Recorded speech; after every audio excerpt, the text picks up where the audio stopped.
Nagpasidaan ang LTFRB 11 ngadto sa mga driver sa pampublikong sakyanan nga ilang silutan ang mga masakpang nagapasulabi og singil ug dili nagauli og kambyo sa ilang mga pasahero. Ani report ni Jandy Esteban. Kanunay nagakommute ning magigala nga sila Ann ug Justin dinhi sa Davao City. Gikan sa balay paingon sa eskwelahan ug pauli. Ginadaginot daw nila ang baon aron dunay matigom maong marismaya sila ug galing dili na iuli sa jeepney drivers ang ilahang kambyo.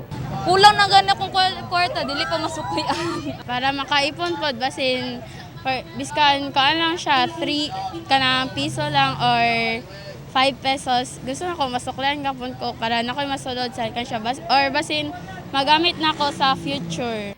Ang jeepney driver nga si Joey kanunay kunong kakambyo og sakto sa mga pasahero ug nagasubay sa fare matrix. Dapat magkambyo kay aron fair ba.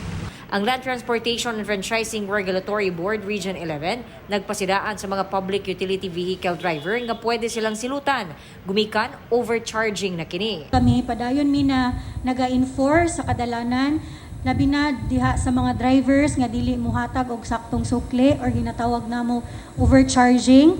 So kini siya siya equivalent na penalty nga dili mo baba sa 5,000. Gani doon na sila nadakpan nga 65 ka mga PUV drivers tungod sa overcharging. Lakip na diha ang tinuyuan nga pagpasulabi sa singil sa plite. Karaghanan kuno mga taxi driver ug mga jeepney driver nga dunay rutang paturil ug kalinan. Ang among enforcement team religiously naga-monitor. In fact, sa among enforcement team naga-schedule mi kanang ginatawag na decoy. Naga-decoy sila, nagakuan sila as commuters para lang jud masilot kining mga drivers nga dili mosunod sa sakto o regular fare rates nga ginatawag. Kauban si Jojo Solarte sa kamera. Ako si Jandy Esteban para sa One Mindanao.